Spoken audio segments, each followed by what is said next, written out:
একটা চায়ের দোকানে দুইজন বন্ধু গল্প করতেছিল এবং এই দুই বন্ধু বিভিন্ন বিষয়ে আলাপ করছে এবং নিজেদের ইনকাম নিয়েও আলাপ আলোচনা করছে। যে একই সময় আরেকটা লোক ওই চায়ের দোকানে ঢুকছে। তো ওই লোক চায়ের দোকানে ঢুকেই ওভারহার্ড করছে, কানে কানে শুনছে যে ওইখানে দুইটা ছেলে টাকা পয়সা নিয়ে আলাপ আলোচনা করতেছে। তো এই লোক কিউরিয়াস হয়ে ওই দুই বন্ধুর একজনকে জিজ্ঞেস করেছে যে ভাই আপনি দিনে কত টাকা ইনকাম করেন? তো ওই ছেলে, যে দুই বন্ধুর এক বন্ধু যে কথা বলছিল, সে বলছে যে আমার দিনে ইনকাম প্রায় $50 মতো। তো এই লোক বলছে দিনে ইনকাম $50, তার মানে মাসে আপনার ইনকাম প্রায় $1500। তো ওই ছেলে বলছে হ্যাঁ। তখন এই লোক যে মাত্র চায়ের দোকানে ঢুকছে, সে বলছে যে আমি একটা পডকাস্ট শুরু করব, আপনি আসেন আমার পডকাস্টে, আপনি আমার প্রথম গেস্ট এবং আমার পডকাস্টের টাইটেল হবে কিভাবে মাসে $1500 ইনকাম করা যায়। তখন এই ঠিক চায়ের দোকানের পাশেই একটা ঝালমুড়িওয়ালা বসেছিল, যে ঝালমুড়িওয়ালা দিনে 5000 টাকার সেল করে, প্রত্যেক ঘন্টায় প্রায় 10 থেকে 20 প্যাকেট ঝালমুড়ি বিক্রি করে এবং প্রত্যেক প্যাকেট 10 থেকে 20 টাকা এরকম। তো দিনে প্রায় 5000 টাকার বিক্রি হয়, বা ইংরেজিতে বললে দিনে প্রায় $50 মতো বিক্রি হয়। তো উনি একজনকে ঝালমুড়ি বেচতেছিল, উনি ওটাকে বললো যে মামা এই ছেলেটা $1500 ইনকাম করে, ওকে পডকাস্টের জন্য ডাক দিল, আমিও তো $1500 ইনকাম করি, আমার দিনে 5000 টাকার ঝালমুড়ি বিক্রি হয়, তো আমার মাসে প্রায় $1500 আশপাশে হয়, আমাকে কেন ডাকে না কেউ?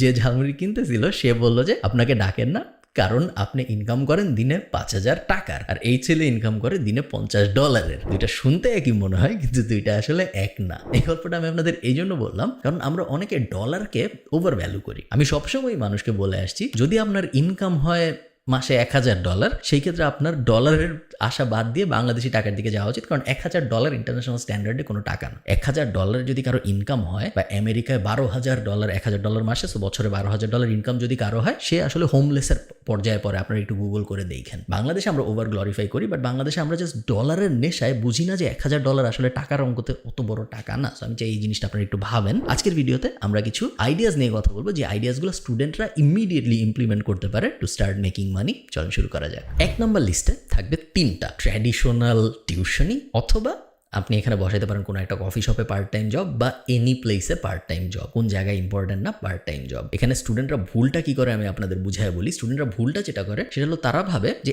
একটা টিউশনি আমি করতেছি, এই টিউশনিটা আমাকে মাসে 5000 টাকা দিচ্ছে, তাহলে আমি কাজ করি, আমি 10টা টিউশনি খোঁজার চেষ্টা করি, তাহলে আমার মাসে ইনকাম হবে 50000 টাকা। 50000 টাকা তো খুব ভালো টাকা। সো একটা টিউশনি করলে 5000, 10টায় 50000, আমি 10টা টিউশনি করি, আমার জীবন সেট। ভুলটা যেটা হয় সেটা হলো ওই 50000 টাকার চক্করে পরে আপনার যদি 50000 টাকা ইনকাম হওয়া শুরুও হয়, আপনার ওই পার্ট টাইম ব্যাপারটা আর থাকে না, ওটা ফুল টাইম হয়ে যায়। ওটা যখন ফুল টাইম হয়ে যায়, টিউশনি এমন একটা জিনিস যেখান থেকে আপনি গ্রো করতে পারবেন না। টিউশনি করে কেউ নতুন কিছু শিখে না, বা পার্ট টাইম জব করে কেউ অনেক আহামরি নতুন কিছু শিখে না। তো এই 50000-এর চক্করে পরে আপনি পার্ট টাইমকে ফুল টাইম যেহেতু বানায় ফেলছেন, আপনার হাতে এখন আর এক্সট্রা সময় নাই। এক্সট্রা সময় যেহেতু আপনার নাই, তো আপনি কোনো বিজনেস দাঁড় করানোর ক্ষেত্রে, বা নিজের নলেজ বাড়ানোর ক্ষেত্রে, বা নিজের স্কিল বাড়ানোর ক্ষেত্রে সময় দিতে পারতেছেন না। তো এই 50000-এর চক্করে পরে আপনার পুরো জীবনে যে আপনি মাসে 5 লাখ 10 লাখ টাকা কামাই করতে পারতেন, ওই অপরচুনিটিটা পুরো নাই হয়ে যাবে। কোনোদিন আপনি ওটা করতে পারবেন না, জাস্ট বিকজ আপনি শর্ট টার্মে 50000 টাকার দিকে দৌড়াইছেন। তো আপনার হাতে অপরচুনিটি থাকলেও আপনি কখনো 50000-এর দিকে যাবেন না। আপনি হায়েস্ট 10,000, 20,000, 25,000-এর দিকে যাবেন। ওইটা পার্ট টাইমে থাকবে, যাতে করে আপনার হাতে এনাফ সময় থাকে, যাতে আপনি ওই এনাফ সময়টা দুইটা কাজে, হয় নিজের স্কিল বাড়ানোর ক্ষেত্রে, অথবা নিজের নলেজ বাড়ানোর ক্ষেত্রে, অথবা একটা ব্যবসা দাঁড় করানোর ক্ষেত্রে আপনি ইনভেস্ট করবেন। অলওয়েজ রিমেম্বার,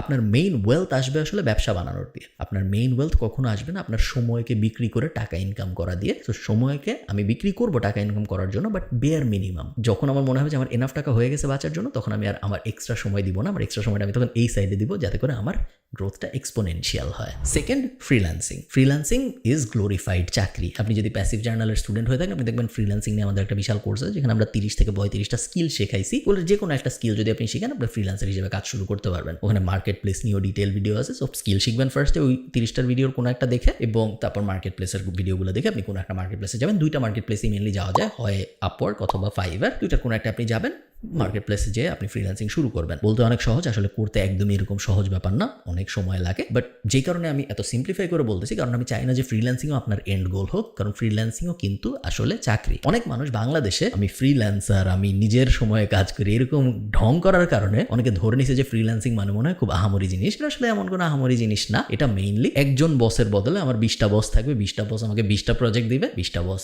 পৃথিবীর বিভিন্ন দেশে আছে, এই কারণে ওরা আমাকে অন্য কারেন্সিতে টাকা দিবে। যেহেতু বাংলাদেশের টাকার মান অনেক কম, অন্যান্য কারেন্সি টাকার মান বেশি, তো ওরা যখন $1 দেয় আমি তখন 100 টাকা পাই, আমার একটু ভালো লাগে। বাট ফ্রিল্যান্সিংও কিন্তু আপনার টাইমের এক্সচেঞ্জেই আপনি টাকাটা পাচ্ছেন। ফ্রিল্যান্সিং আপনাকে আহামরি ক্রেজি রিচ বানাই দিবে না। ফ্রিল্যান্সিং করে 20 কোটি টাকা একা একা জেনারেট করে ফেলছে এরকম মানুষ বাংলাদেশে নাই। থার্ড, আমি চাই আপনি একজন কানেক্টর হন। নিজেকে আপনি একজন কানেক্টর হিসেবে ভাবেন এবং এটাকে একটা পার্ট টাইম জব হিসেবে ট্রিট করেন। একজন কানেক্টরের কাজ কি? একজন কানেক্টরের কাজ হলো বিভিন্ন মানুষকে কানেক্ট করানো। আপনি একটা ফেসবুক গ্রুপে দেখলেন একজন বলছে যে আচ্ছা, আমি যদি এমন একজনকে পেতাম যে ভালো ফ্রেঞ্চ শিখায় বা ভালো জার্মান শিখায়, আমার জার্মানি যেতে হবে, আমার হাজব্যান্ড বা ওয়াইফ অলরেডি জার্মানি চলে গেছে, ওর A1 ক্লিয়ার হয়ে গেছে, B1 এগুলো ল্যাঙ্গুয়েজ প্রফিসিয়েন্সি লেভেল ক্লিয়ার হয়ে গেছে, আমার হচ্ছে না, এরকম একজনকে যদি আমি পেতাম খুব ভালো হইতো। আপনি এরপর খুঁজে বার করবেন, এটা আপনার মাথার মধ্যে থেকে যাবে। আপনি রিসার্চ করতেছেন, আপনি নর্মাল আপনার জীবন কাটাচ্ছেন, হঠাৎ আপনি আরেকজনকে দেখলেন যে বললো যে আচ্ছা, আমার এক বন্ধু রিসেন্টলি এর কাছ থেকে জার্মান শিখছে, ও খুব ভালো জার্মান শিখায়। 2টা ডট পেলেন আপনি। এই 2টা ডট এখন আপনি আপনার মাথার মধ্যে মিলানোর চেষ্টা করবেন। এই লোককে ফার্স্টে যা জিজ্ঞেস করবেন, আচ্ছা তুমি কি জার্মান শিখাও? তুমি যে শিখছো, ভালো করছো,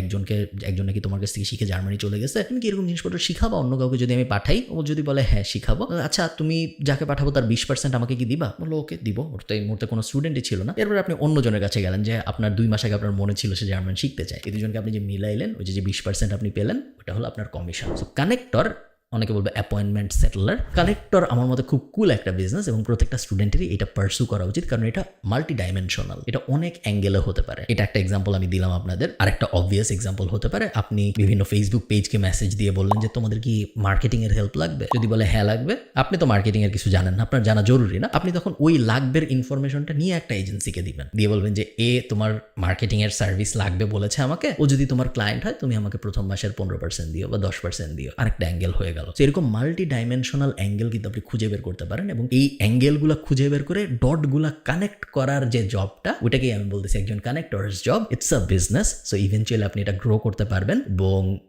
আপনার জায়গায় একজন মানুষকে সিইও হিসেবে বসায় দিয়ে আপনি মুভ অন করতে পারবেন। এবং এই কারণে আমার এই জিনিসটা পছন্দ। আমার ধারণা এটা যে কোনো মানুষ স্টুডেন্ট অবস্থায় শুরু করতে পারে। Fourth, be a writer for CEO's. আমি জানি না আপনারা জানেন নাকি, বাংলাদেশ হোক ইন্টারন্যাশনালি হোক, সবাই ইনফ্লুয়েন্সার হইতে চায়, সবাই ক্রিয়েট করতে চায় কন্টেন্ট এবং সবাই ইম্প্যাক্ট রাখতে চায় সোসাইটিতে। তো একজন সিইওর বা একজন সি সুইট লেভেলের মানুষের বা একজন সিনিয়র কর্মকর্তার হাতে এত সময় নাই যে সে বসে বসে লিঙ্কডইনের জন্য কন্টেন্ট বানাবে বা সে বসে বসে ফেসবুকের জন্য কন্টেন্ট বানাবে, রিটার্ন ফর্মে কন্টেন্ট বানাবে। তারা তো সময় নাই, সো সে করে না।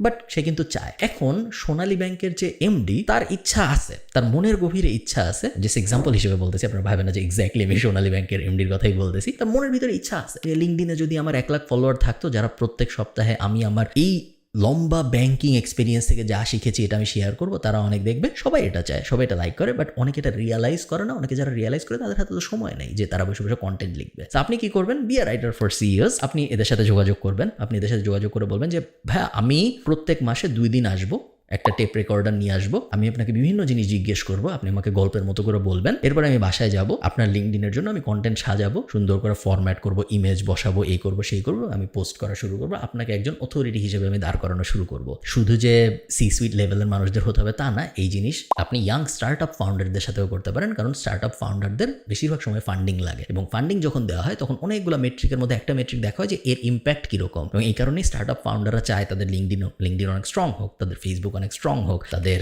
সোসাইটাল অথরিটি ইম্প্যাক্ট অনেক বেশি হোক। সো তাদেরকেও আসলে টার্গেট করা যেতে পারে। অনেক মানুষ, ইভেন বেসিক ডক্টরদের বা ইঞ্জিনিয়ারদের, স্পেশালি ডক্টর যাদের সার্ভিস টাইপ বিজনেস আছে, B2C অ্যাঙ্গেল আছে, ডক্টর টাইপ মানুষজন, এদেরকে যদি আপনি অথরিটি বানাতে হেল্প করতে পারেন, আপনার কি মনে হয় না যদি 2টা ডাক্তার থাকে, যার একজনের 1 মিলিয়ন ফলোয়ার ফেসবুকে ভার্সেস আরেকজনের 200, তার মধ্যে 1 মিলিয়ন যার, সে বেশি পেশেন্ট পাবে?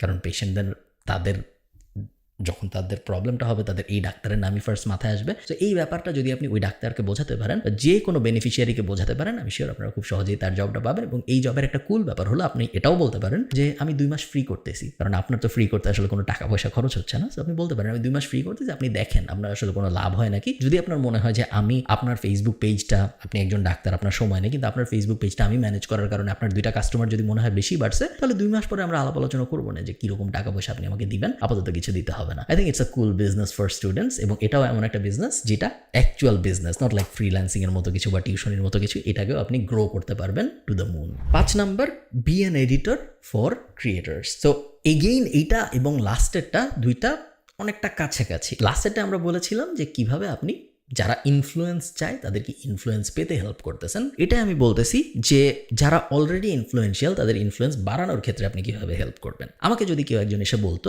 যে ভাই এই যে দেখেন আমি গত 8 মাস ধরে টিকটক নিয়ে বিশাল রিসার্চ করছি এবং আমার মনে হয় বাংলাদেশে আমি টিকটক নিয়ে যত কিছু জানি এরকম খুব বেশি মানুষ পাওয়া যাবে না। আমি চাই আপনি আপনার চ্যানেলটা আমাকে দেন, আমাকে পারমিশন দেন, আমি টিকটক চ্যানেল গ্রো করব এবং আমি শিওর আগামী 6 মাসের মধ্যে, গ্যারান্টি তো দিতে পারতেছি না কারণ অ্যালগোরিদম কী করবে এটা কেউ জানে না, বাট আমি মোটামুটি শিওর যে আমি 6 মাসে আপনার টিকটক প্রোফাইলে 1 মিলিয়ন ভিউ এনে দিতে পারবো, 50 মিলিয়ন ভিউ এনে দিতে পারবো, কারণ আমি অলরেডি দেখেন এই 3টা জিনিসে 50 মিলিয়ন ভিউ আনছি। এই কারণের পার্টটা ইম্পর্টেন্ট, এই কারণের পার্টটা অনেক মানুষ মিস করে ফেলে। সো আপনার স্টেপ 1 হলো ফিগার আউট করা যে আপনি কোন ইন্ডাস্ট্রিতে খেলতে চান। টিকটক আমি জাস্ট একটা এক্সাম্পল হিসেবে বলতেছি, টিকটক হইতে হবে জরুরি না, যে কোনো প্ল্যাটফর্ম হইতে পারে। কোন ইন্ডাস্ট্রিতে আপনি খেলতে চান এটা ফার্স্ট আইডেন্টিফাই করা। সেকেন্ড, ওই ইন্ডাস্ট্রিতে নিজের কিছু এক্সাম্পল রেডি করা।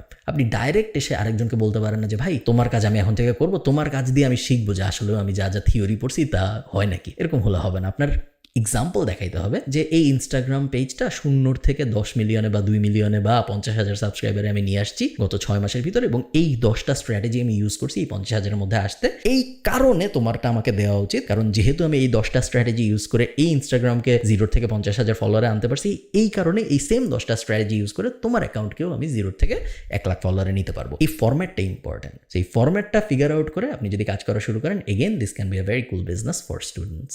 6th, ব্লগিং আমার খুব পছন্দের একটা জিনিস, এবং আপনারা যারা প্যাসিভ জার্নালের ইউটিউব চ্যানেল আমি জানি না দেখেন নাকি কেউ, যদি দেখেন ওখানে দেখবেন আমাদের 2017-18 ব্লগিংয়ের একটা কোর্স আছে ফ্রিলি অ্যাভেলেবল আমাদের প্যাসিভ জার্নাল ইউটিউব চ্যানেলে। ওই ব্লগিংয়ের কোর্সটায় আমি একদম 0 থেকে একটা ব্লগ দাঁড় করায় সেটা থেকে ইনকাম করেও দেখাইছে। ওই কোর্সটা কিন্তু অনেকে পাইরেটেড 100-200 টাকায় বেচে, বাট অনেকে জানেন এটি ইউটিউব চ্যানেলে ফ্রি আমাদের। তো ওই কোর্সটায় যা দেখানো হয়েছে তার অনেক কিছু বদলা গেছে। প্যাসিভ জার্নালে যারা স্টুডেন্ট আমাদের কোর্সের মেম্বার তারা জানেন যে আপডেটেড কোর্স আছে, এবং বা আপনি যখন এই ভিডিও দেখতেছেন তখন হয় আসছে বা হয়তো সামনে আসবে। তো ব্লগিং এর বেসিক প্রিন্সিপাল খুব সহজ। একটা টপিক আইডেন্টিফাই করা, যে টপিকে ম্যাস ইন্টারেস্ট আছে প্লাস নিজের ইন্টারেস্ট আছে, ব্লগ বানানো, সো কন্টেন্ট পাবলিশ করা, এসইও করা, এবং তারপরে ওয়েট করা যেন কন্টেন্টটায় ট্রাফিক আসে, এবং ট্রাফিক আসার পরে ডিসাইড করা আমি কিভাবে মনিটাইজ করব। সাধারণত 2টা ভাবে মনিটাইজ করা হয় অ্যাফিলিয়েট মার্কেটিং করে অথবা অ্যাড বসায়। আরেকটা উপায় আছে নিজের প্রোডাক্ট সার্ভিস সেল করা, বাট ওটা সাধারণত বেশিরভাগ বাংলাদেশি ব্লগাররা করে না। তারা হয় অ্যাফিলিয়েটের দিকে যায়, বা তারা অ্যাডের দিকে যায়, বা তারা 2টার দিকেই যায়। তো এই 5টা স্টেপ ফলো করে যে কেউ ব্লগার হতে পারে। আমার মতে ভেরি কুল বিজনেস ফর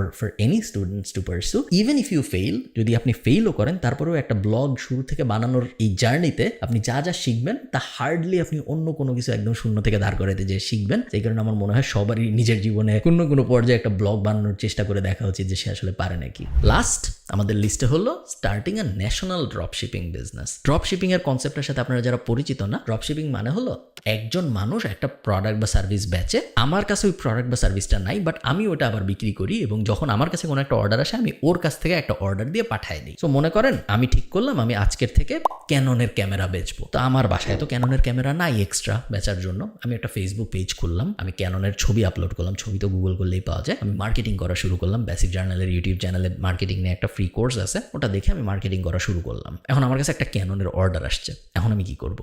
আমি অ্যাকচুয়াল যে ক্যানন বেচে তার কাছ থেকে অর্ডার দিয়ে ওই কাস্টমারকে পাঠিয়ে দিব। আমাকে যে অর্ডার দিছে তার কাছ থেকে আমি টাকা পাইছি, আমি বলছি যে ভাই ওয়েট করেন 7 দিনের মধ্যে আপনার কাছে ক্যামেরা চলে যাবে। এরপরে অ্যাকচুয়াল যে ক্যামেরা বেচে তার কাছে যে আমি বলছি যে ভাই এই ঠিকানায় একটা ক্যামেরা পাঠান, আমি টাকা দিয়ে দিচ্ছি। এই কনসেপ্টটাকেই বলা হলো ড্রপ শিপিং, এবং আমি মনে করি এই জিনিসটা আপনারা অনেক কিছু নিয়ে করতে পারেন।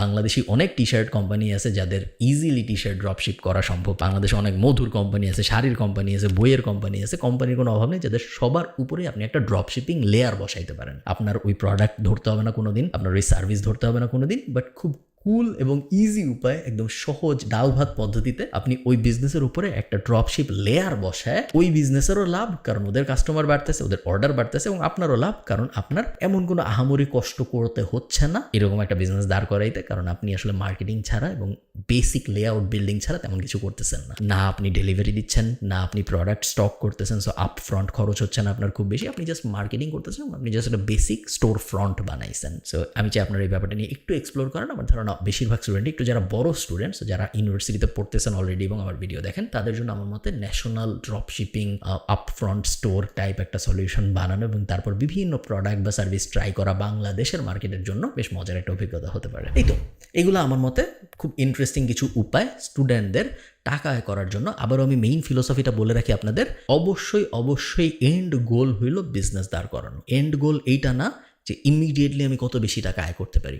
এন্ড গোল হইল প্রপার ফরম্যাটে প্রপার বিজনেস দাঁড় করানো, যেন ইভেনচুয়ালি আমার অনেক টাকা আয় রোজগার হয়। এই ব্যাপারটা আপনারা ভুলবেন না। ভালো থাকেন, সবার সাথে দেখা হবে পরে কোনো একটা ভিডিওতে। টাটা।